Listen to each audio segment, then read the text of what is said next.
దేవుని గ్రంథంలో ఉండే ఒక శ్రేష్టమైన వాగ్దానాన్ని మనం జ్ఞాపకం చేసుకొని ఆ తర్వాత ప్రైజ్ అండ్ వర్షిప్లోనికి వెళ్దాం. సామెతల గ్రంథము 3వ అధ్యాయము 4వ వచనం. సామెతల గ్రంథము 3వ అధ్యాయము 4వ వచనం అందరం కలిసి చదువుకుందాం. అప్పుడు దేవుని దృష్టి యందును మానవుల దృష్టి యందును నీవు దయ పొంది మంచి వాడవని అనిపించుకొందు. ఇంకొకసారి అందరం కలిసి చదువుకుందాం. అప్పుడు దేవుని దృష్టి యందును మానవుల దృష్టి యందును నీవు దయనొంది మంచి వాడవని అనిపించుకొందువు. ఈ వచనం చదవగానే అబ్బా ఇది నాకు జరిగితే ఎంత బాగుండు అనుకుంటాం. కానీ అక్కడ అప్పుడు అనే మాటతో ఈ వచనం ప్రారంభమైంది. ఎప్పుడు అనే ఒక ప్రశ్న మనం వేసుకుంటే ఆ పైనున్న వచనాన్ని మనం చదవాలి.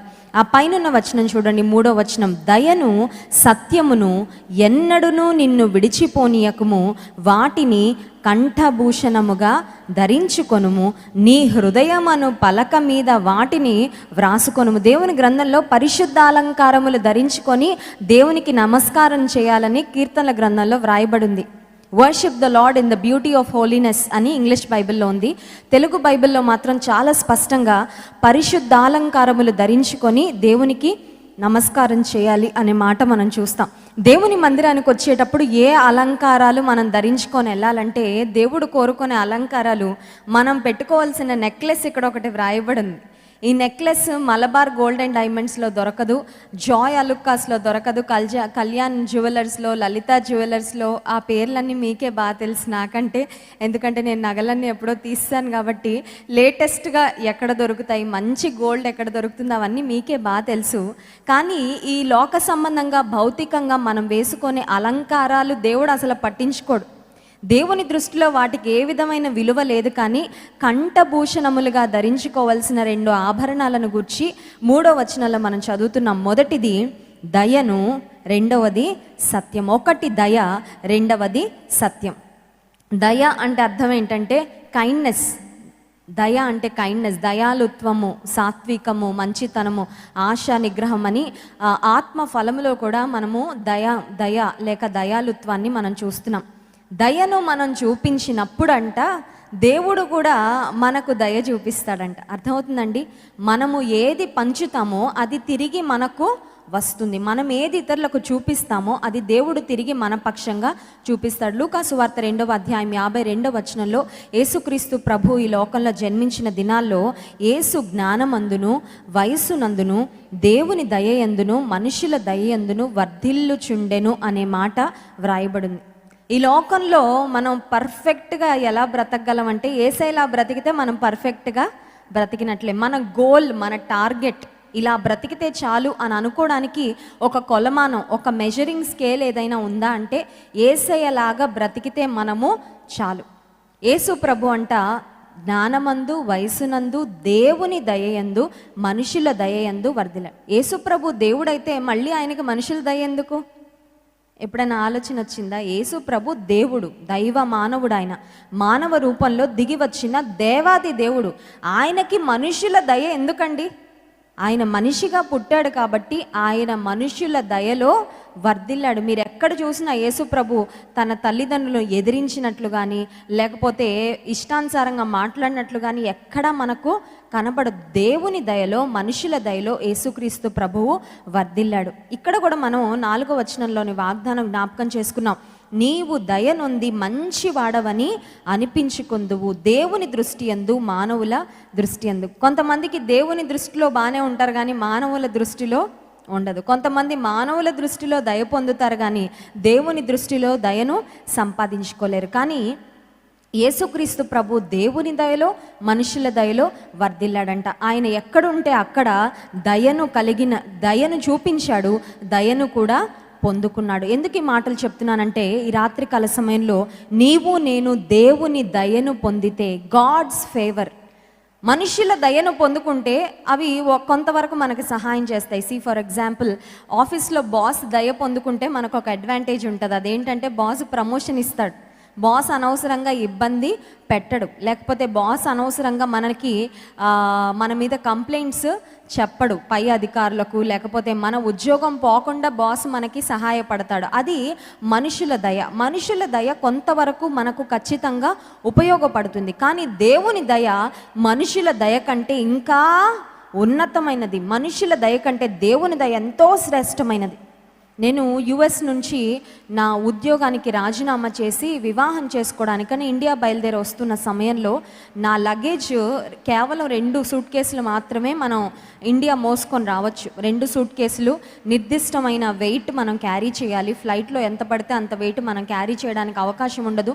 టూ మచ్ వెయిట్ ప్రతి ఒక్కరు తీసుకొచ్చేస్తే ఆ ఫ్లైట్ కూలిపోద్ది అన్నమాట. ఎందుకంటే ఈ ఫ్లైట్ గాల్లో ఎగరాలంటే ఫ్లైట్లో ఉన్న మనుషులు ప్లస్ వస్తువులు కలిపి ఇంత వెయిట్ ఉండాలని వారికి కొన్ని మరి ప్రామాణికాలు కొన్ని ఉంటాయి, కొన్ని వాల్యూస్ ఉంటాయి. వాటిని బట్టి వారు తీసుకుంటూ ఉంటారు లగేజ్. ఒకవేళ మనం ఎక్స్ట్రా వెయిట్ తీసుకుంటే ఎక్స్ట్రా అమౌంట్ మనం పే చేయాల్సి ఉంటుంది అనమాట. డాలర్స్లో మనం డబ్బులు కట్టవలసి ఉంటుంది. సరే, నేను దాదాపు 3 సంవత్సరాలు అక్కడ ఉన్నానేమో. చాలా వస్తువులు కొనుక్కున్నాను. బట్టలేంటి, షూస్ ఏంటి, జాకెట్స్ ఏంటి, ఇంక అన్నీ మల్టిపుల్ చాలా ఉన్నాయి. ఇండియాకి మాత్రం కేవలం 2 సూట్ కేసులే నేను తెచ్చుకోగలను. బంధువులకని, ఫ్యామిలీ మెంబర్స్ కానీ అందరికీ గిఫ్ట్లే సగం ఒక సూట్ కేసు అయిపోయాయి. ఇంకా ఆ తర్వాత నా వస్తువులు, నా బుక్స్, నా బైబిల్స్, ఇటువంటి విలువైన కొన్ని నేను పెట్టుకున్న తర్వాత నా లగేజ్ అంతా నిండిపోయింది. కేవలం నా బ్యాక్ ప్యాక్, నేను ఏదర్ బ్యాక్ ప్యాక్ లేకపోతే ఒక సూట్ కేసు, ఈ రెండిట్లో ఏదో ఒకటి నేను క్యారీ చేయొచ్చు, ఆ 2 సూట్ కేసులు కాకుండా. ఇవన్నీ కాకుండా ఒక వెడ్డింగ్ గౌన్ కూడా కొనుక్కున్నాను నేను. అంటే ఇక్కడ వివాహానికి వేసుకోలేదు, అందరి ముందు వేసుకోలేదు, ఫోటోషూట్కి వేసుకున్నాను. కానీ ఒక వెడ్డింగ్ గౌన్ నేను కొనుక్కున్నాను అనమాట. చాలా నచ్చి, చాలా ఇష్టపడి దాన్ని కొనుక్కున్నాను. ఇప్పుడు ఎయిర్పోర్ట్కి వచ్చిన తర్వాత అక్కడ ఫ్లైట్ నేను ఎక్కవలసిన సమయంలో వాళ్ళందరూ నా లగేజ్ను మెజర్ చేస్తూ ఉన్నారు. అక్కడున్న క్రూ వారందరూ లగేజ్ను మెజర్ చేస్తున్నప్పుడు చాలా ఎక్కువ లగేజ్ అయిపోయిందనమాట. చాలా వరకు నా లగేజ్ డొనేట్ చేసేసాను, ఫ్రెండ్స్కి ఇచ్చేసాను, కొంతేమో పడేసాను. మరి ఎంత తీసేసినా కూడా నా దగ్గర చాలా లగేజ్ అయిపోయింది. ఈ లగేజ్ అన్నిటితో పాటు ఎక్స్ట్రాగా ఒక గౌన్ ఉంది, నా బ్యాక్ ప్యాక్ ఉంది, నా సూట్ కేసు కూడా ఉంది. అసలు 3 మనతో ఉంచుకోవడానికి అసలు అలో చేయరు. మనతో ఒక్కటే ఉంచుకోవచ్చు, ఫ్లైట్లో 2 లోపల వేసేస్తారు లగేజ్లో. ఆ సమయంలో నేను ఒకటే వచ్చి ప్రార్థన చేసుకుంటున్నా, ప్రభువా, వీరి దృష్టిలో నేను దయ పొందడానికి నువ్వు సహాయము చెయ్యి. Let your favour rest upon me. నీ దయ నా మీద ఉంచు, వీరి దయ కూడా నేను పొందుకోవడానికి నాకు సహాయము చెయ్యి. అలా ప్రార్థన చేసుకుంటూ నిలబడ్డాను. నా సూట్ కేసెస్ 2 వేశారు, 2టికి ఎక్స్ట్రా వెయిట్ ఉంది. అయినా కూడా ఏమీ మాట్లాడకుండా లోపల పంపించేశారు. అప్పటికి నేను చాలా ప్రయాణాలు చేశానండి. వితిన్ ద యుఎస్ ప్రయాణాలు చేశాను. ఇండియా 2 సార్లు వచ్చాను. ప్రతిసారి 1/2 కేజీ ఎక్కువైనా డబ్బులు కట్టించేసుకునేవాళ్ళు, లేకపోతే తీసేయమనేవారు. అంత స్ట్రిక్ట్గా ఉండేవారు. ఇండియాకు నేను మరి వివాహం చేసుకోవడానికి నా ఉద్యోగానికి రాజీనామా చేసి వచ్చేస్తున్నప్పుడు ఏమీ మాట్లాడడం లేదు. ఆ 2 సూట్ కేసులో కొంచెం ఎక్కువైనా సరే లోపలికి పంపించేశారు. ఆ తర్వాత నా బ్యాక్ ప్యాక్ అది వెయిట్ చూసారంటే ఇంకా వాళ్ళు భయపడిపోతారు. అందుకని అది భుజానికే వేసుకున్నాను అనమాట. సరేలే, హ్యాండ్ లగేజ్ అని వాళ్ళు వెయిట్ చూడరని. ఆ తర్వాత నా చేతిలో ఉన్నది చూసారు, అది కూడా కొంచెం ఎక్స్ట్రా ఉంది. అయినా కూడా ఏమీ అనలేదు. ఆ తర్వాత మీ చేతిలో ఏముంది అని అడిగారు.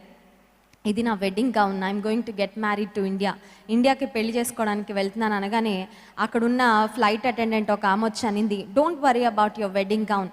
పెళ్ళి గౌన్ గురించి ఏం పట్టించుకోవద్దు, టెన్షన్ పడద్దు.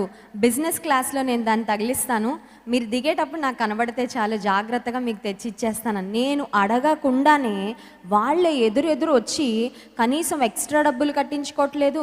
మా ఫ్రెండ్స్కి చెప్పాను, నేను మా అమెరికన్ ఫ్రెండ్స్ నాకు సెండ్ ఆఫ్ ఇవ్వడానికి వస్తే వాళ్ళకి చెప్పాను, కొంచెం ఎయిర్పోర్ట్ దగ్గరలోనే ఉండండి, ఏమన్నా లగేజ్ తీసేయమంటే మీకు ఇస్తాను, మీరు తీసుకెళ్ళిపోండి, మీరే పెట్టుకుంటారో ఎవరికైనా ఇచ్చేస్తారో ఏదో ఒకటి చేయండి అని వాళ్ళకు కూడా చెప్పి పెట్టాను. కానీ ఆ రోజు దేవుడు వారి దృష్టిలో నాకు ఎంత దయ అనుగ్రహించాడంటే మాట్లాడకుండా అన్ని వారే ఎదురు అన్ని పనులు చేసి పెట్టేస్తున్నారు. ఆ సమయంలో నేను ఆశ్చర్యంగా నిలబడి దేవుణ్ణి అడుగుతున్నాను, ప్రభా ఇన్ని సంవత్సరాల్లో ఎన్నో ప్రయాణాలు చేశాను, అయితే ఆ ప్రయాణాలన్నిటికీ విభిన్నంగా వీరెందుకు ఇలా రెస్పాండ్ అవుతున్నారు, వీరెందుకు ఇలా ప్రవర్తిస్తున్నారు అంటే దేవుడు నాతో చెప్పిన మాట ఏంటంటే, నీవు నా సేవ కొరకు ఉద్యోగాన్ని రాజీనామా చేసి ఒక సేవకుని వివాహం చేసుకోవడానికి, నీ జీవితాన్ని నా సేవకు సమర్పించుకోవడానికి వెళ్తున్నావు కాబట్టి నా దయ నీకు చూపించడం ఇక్కడి నుంచే ప్రారంభించానని చెప్పాడు. హల్లెలూయా. ఎందుకు ఈ మాట చెప్తున్నానంటే, దేవుడు నమ్మదగిన దేవుడు. ఆయన తన దయను మనకు చూపించడం ప్రారంభిస్తే అది సాధారణంగా ఉండదు. మన ఊహకు మించి, మన ఎక్స్పెక్టేషన్స్కు మించి దేవుడు కార్యాలు చేస్తూ ఉంటాడు. ఎందుకు ఈ మాట చెప్తున్నానంటే, దేవుని దయ ఎంతో శ్రేష్టమైనది. లోకంలో బ్రతుకుతున్నాం కాబట్టి మనుషుల దయ కూడా మనకు చాలా చాలా అవసరం. దేవుని దయ, మనుషుల దయ నీవు నేను పొందుకొని మంచివాడమని అనిపించుకుంటామంట. మంచివారు అని అనిపించుకోవడం ఎవరికి ఇష్టం లేదు? అందరికీ ఇష్టమే. మంచివారు మంచివారు మంచివారు అనిపించుకోవాలని చాలా తాపత్రయపడుతూ ఉంటాం కదండి. అందరి దగ్గర మంచి పేరు తెచ్చుకోవాలని, అందరినీ మెప్పించాలనే ప్రయత్నంలో మనం చాలా ఇబ్బంది పడిపోతూ ఉంటాం, అవునా కాదా? అందరినీ ఇంప్రెస్ చేసేయాలని, అందరి ఇంప్రెషన్ కొట్టేయాలని మనం ఎంత అవస్థపడిపోతూ ఉంటామో చాలాసార్లు జీవితంలో. అయితే దేవుని దయను మనం సంపాదించుకొని దేవుని దృష్టి యందు, మానవుల దృష్టి యందు నీవు దయనుంది మంచి వాడవని అనిపించుకుందు. 2 blessings are promised here. దేవుడు ఇక్కడ ఇస్తున్న వాగ్దానాలు 2 వాగ్దానాలు. ఒకటి ఫేవర్, రెండవది గుడ్ నేమ్. ఒకటి దయ, రెండవది మంచి పేరు. ఈ 2 దేవుడు మనకి ఇస్తాడు. ఈరోజు దేవుడు మనకి ఇవ్వబోతున్నాడు. కానీ ఆ వాటిని మనం పొందుకోవాలంటే ఒక నెక్లెస్ వేసుకోవాలంట. ఆ నెక్లెస్ ఏంటంటే చూడండి, 3వ వచనం, దయను సత్యమును ఎన్నడును నిన్ను విడిచి పోనీయకుము. నీవు దయ చూపించు. Start sowing love. దయగల వారికి దేవుడు దయ చూపిస్తాడని దేవుని గ్రంథం సెలవిస్తుంది. నీవు దయ అనే విత్తనాలు విత్తితే నీవు దయ అనే పంటను కోసుకుంటావు. దయ చూపించే వ్యక్తిగా మనము ఉండాలి. కష్టాల్లో ఉన్నవారికి, ఇబ్బందుల్లో ఉన్నవారికి, సమస్యల్లో ఉన్నవారికి మనము దయను చూపించినప్పుడు దేవుడు కూడా ఇంటర్న్ మనకు దయను చూపిస్తాడు. సో దయ అనేది కూడా ఒక నెక్లెస్ లాగా మనం ధరించాలి. ఇంకొక నెక్లెస్ ఏంటంటే సత్యము. కొంతమంది అబద్ధం అనే నెక్లెస్ పెట్టుకుంటారు, చూసారా ఎప్పుడైనా? వాళ్ళని కలిస్తే అబద్ధాలే, వాళ్ళు మాట్లాడితే అబద్ధాలే, వాళ్ళు ఫోన్ చేస్తే అబద్ధాలే, పలకరిస్తే అబద్ధాలే, కూర్చుంటే అబద్ధాలే, నించుంటే అబద్ధాలే. కొంతమందితో నేను మాట్లాడుతున్నప్పుడు నాకు అర్థమైపోతూ ఉంటుంది, ఎన్ని అబద్ధాలు ఆడేస్తున్నారో అని, అవునా కదా? ఒకటి, దేవుడు మనకిచ్చిన జ్ఞానాన్ని బట్టి మనుషులు ఏం మాట్లాడుతున్నారో మనకు అర్థమవుతూ ఉంటుంది. రెండవది, దేవుడిచ్చిన ఆత్మ జ్ఞానాన్ని బట్టి కూడా ఒక వ్యక్తి మాట్లాడుతున్నప్పుడు వారు ఎటువంటి ఇంటెన్షన్స్తో మాట్లాడుతున్నారు, ఎటువంటి ఉద్దేశాలతో మాట్లాడుతున్నారు అనేది కూడా పరిశుద్ధాత్మ దేవుడు మనకు తెలియపరుస్తూ ఉంటాడు. కొంతమంది మాట్లాడుతూ ఉన్నప్పుడు ఆ మాటల్లో యథార్థత లేదని, ఆ మాటలు సత్యము కాదని పరిశుద్ధాత్మ దేవుడు లోపల చెప్తూనే ఉంటాడు. కానీ అనుకుంటాను కొన్నిసార్లు, మరి అబద్ధాలు చెప్పి చెప్పి అలవాటు అయిపోయి కొన్నిసార్లు దేవుని సన్నిధికి వచ్చినా సరే కొంతమంది మారరు. కొంతమంది జీవితాలు ఎలా ఉంటాయంటే, ఎంత మరి నీటిలో ఉంచినా, కొన్ని రాళ్ళు చూడండి, ఎంత నీటిలో ఉంచినా, సముద్ర ప్రవాహాల్లో ఉంచినా ఆ రాయిలోకి ఒక్క చుక్క కూడా నీరు వెళ్ళదు. కొంతమంది కేవలం ఆ బండ హృదయాల్లాగా ఉంటాయి. ఎంత బలమైన వాక్య ప్రవాహం వాళ్ళ మీద నుంచి వెళ్ళిపోతున్నా, ఎన్ని సంవత్సరాల నుంచి వెళ్తున్నా వారిలో ఆ బండలాంటి హృదయం ఉంది. కాబట్టి వాక్యాన్ని పొరపాటు కాదు, సంఘానిది పొరపాటు కాదు, వాక్యం అందిస్తున్న దైవజనుల పొరపాటు కాదు. కానీ వ్యక్తి హృదయంలో మార్పు రాకపోతే ఆ బండ హృదయంలోకి ఒక్క జీవజలపు చుక్క కూడా లోపలికి వెళ్ళదు.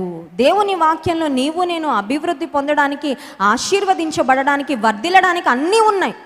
ఇవన్నీ ఫాలో అయిపోతే మామూలుగా బాగుపడం. మనం అన్ని విధాలుగా బాగుపడతాం, అన్ని విధాలుగా బలాన్ని పెంచుకుంటాం, అన్ని విధాలుగా మంచి పేరు తెచ్చుకుంటాం, ఖ్యాతి తెచ్చుకుంటాం, దేవుని దయ సంపాదించుకుంటాం, ఆశీర్వాదాలతో మనం మన జీవితంలో తులతూగుతాం. కానీ దయను సత్యమును నీవు కంఠభూషణాలుగా ఏం చేయాలంట? తీసుకొని మాస్క్ ధరించుకున్నట్టు. ఇంట్లోంచి బయటకు వచ్చేటప్పుడు ఏం ఎత్తుకుంటున్నావు?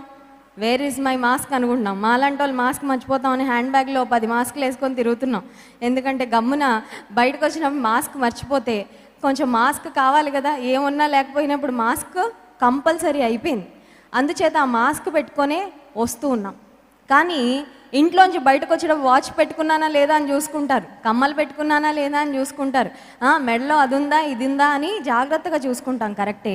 కానీ దయను సత్యమును ఎన్నడూ మనల్ని విడిచిపోనీయకుండా వాటిని కంఠభూషణముల వలె ధరించుకోవాలంట. రెండవది, నీ హృదయమును పలక మీద వాటిని వ్రాసుకొను. నువ్వు ఎవరితోన్నా ఒక ఫోన్ కాన్వర్జేషన్ చేస్తే, కొన్నిసార్లు చూడండి ఫోన్ మొదలెడితే కొంతమందికి 1/2 అవర్ 1 అవర్ టైమే తెలియదు, మాట్లాడుతూనే ఉంటారు. ఆ మాటలన్నీ అయిపోయాక ఎన్ని సత్యమైన మాటలు ఉన్నాయి, ఎన్ని అసత్యాలు ఉన్నాయి, ఎన్ని వాస్తవాలు ఉన్నాయి, ఎన్ని ఉపయోగం లేని వ్యర్థమైన మాటలు ఉన్నాయి, ఎన్ని దేవుడు మెచ్చే మాటలు ఉన్నాయి, ఎన్ని దేవుడు మెచ్చని మాటలు ఉన్నాయి, ఎన్ని నీకు ప్రయోజనకరమైన ఉన్నాయి, ఎన్ని నీకు ఉపయోగం లేని ఉన్నాయి. ఒక్కసారి ఆలోచన చేసుకుంటే అర్థమవుతుంది. మనకి మనం మార్కులు వేసుకోగలిగినంత బాగా ఇంకెవరు మార్కులు వేయలేరండి. మన జీవితాన్ని దేవుని వాక్యపు వెలుగులో మనము పరీక్షించుకొనగలిగినంత బాగా ఇంకెవ్వరూ మనల్ని పరీక్షించలేరు. అందుకే దేవుని ఎదుట ఎప్పుడు మనల్ని మనం పరీక్షించుకుంటూ ఉండాలి. కనుక ఈ రాత్రికాల సమయంలో దేవుడు మనకిస్తున్న వాగ్దానము, నీవు దయను మంచి పేరును పొందుకోవాలంటే, మంచి వాడవని, మంచి దానవని అనిపించుకోవాలంటే, వివాహమై వెళ్ళబోతున్న, వివాహం కొరకు ఎదురు చూస్తున్న ఆడపిల్లలు మంచి కోడలు అనే పేరు తెచ్చుకోవాలంటే ఏం చేయాలంట?